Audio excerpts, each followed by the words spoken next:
Le pari était osé, impossible selon certains. Mais pour entrer dans son année européenne de la culture, Marseille devait frapper fort. Descendez à la capitale, lisait-on sur les affiches. Une trentaine de spectacles, plus d'une dizaine de lieux répartis sur plusieurs kilomètres. Le samedi 12 janvier, après des mois de préparation, ils ont fait disjoncter Marseille.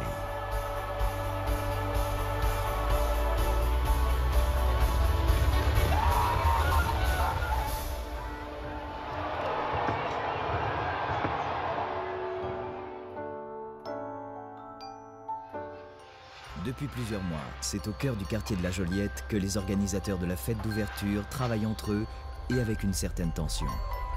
La soirée d'ouverture est un test et tout le monde attend Marseille au tournant. Pour les organisateurs, un seul mot d'ordre, la fête pour tous. Des années que les Marseillais attendent ça. Le scénario de la soirée a été imaginé selon un timing très précis. C'est Jean-Benoît Fournier qui a la charge de donner les top départs de chaque événement. Dans le métier, on appelle ça un topper.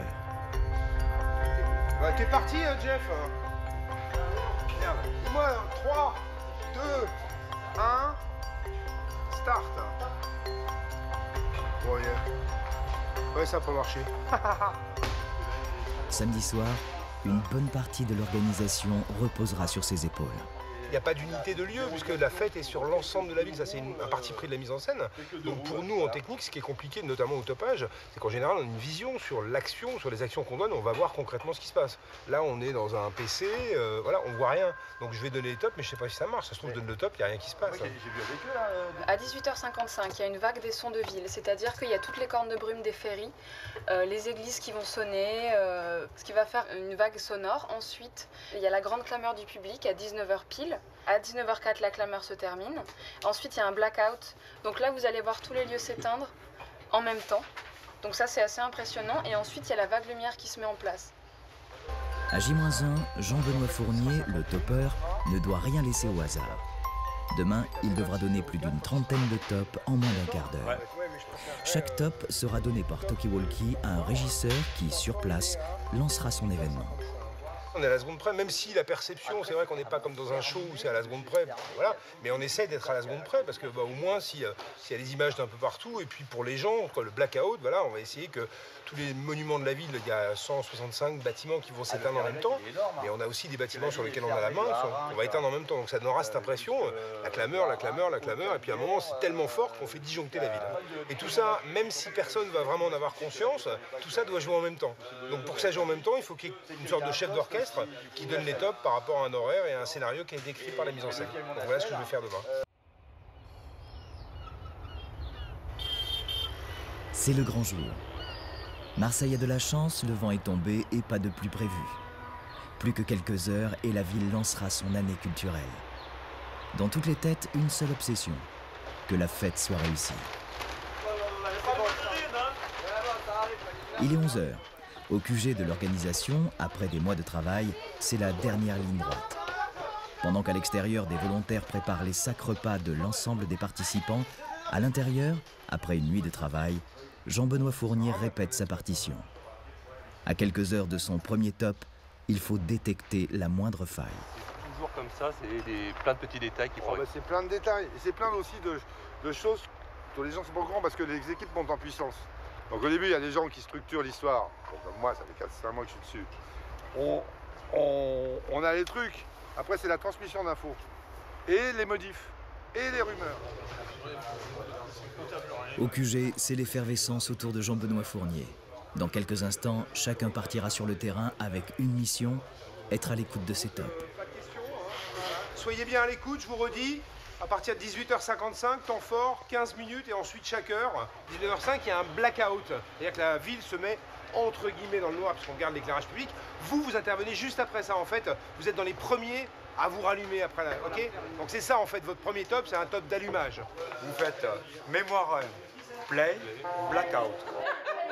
Alors à toutes les équipes sur le terrain, il est 17h passé. Dans moins de 30 minutes, nous ferons partir la grande parade chez Martin. La fermeture de la circulation est en marche depuis quelques minutes maintenant et jusqu'à 18h. Voilà, donc nous sommes à moins de 30 minutes de la grande parade et à environ 1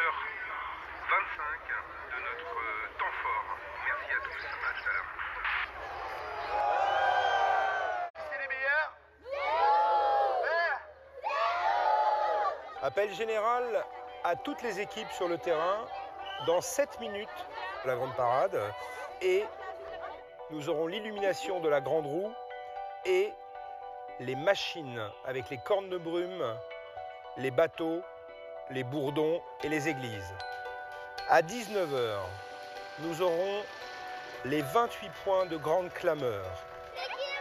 À 19h05, nous aurons le blackout, puis la vague lumière qui s'enchaînera. Pour terminer avec la vague de feu entre 19h08 et 19h10. À tout de suite.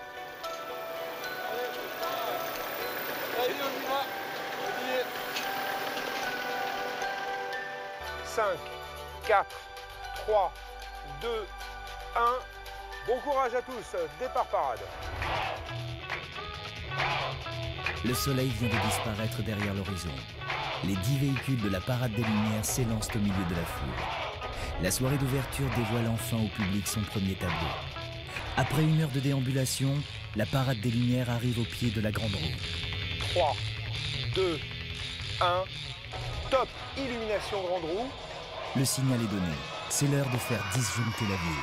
Pour les 28 points en ville de tous ces gens qui s'apprêtent à avoir cette grande clameur ensemble, 5, 4, 3, 2, 1, top, grande clameur du public.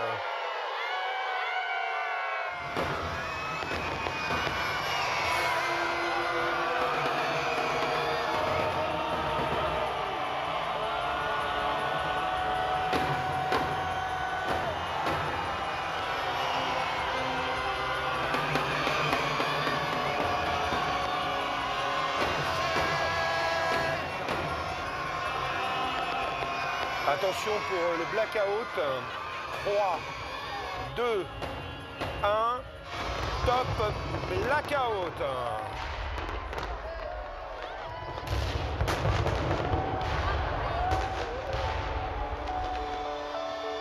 Nous avons terminé notre temps fort. Bravo à tous. Tous les sites peuvent commencer leur spectacle en autonomie. Vous pouvez rallumer.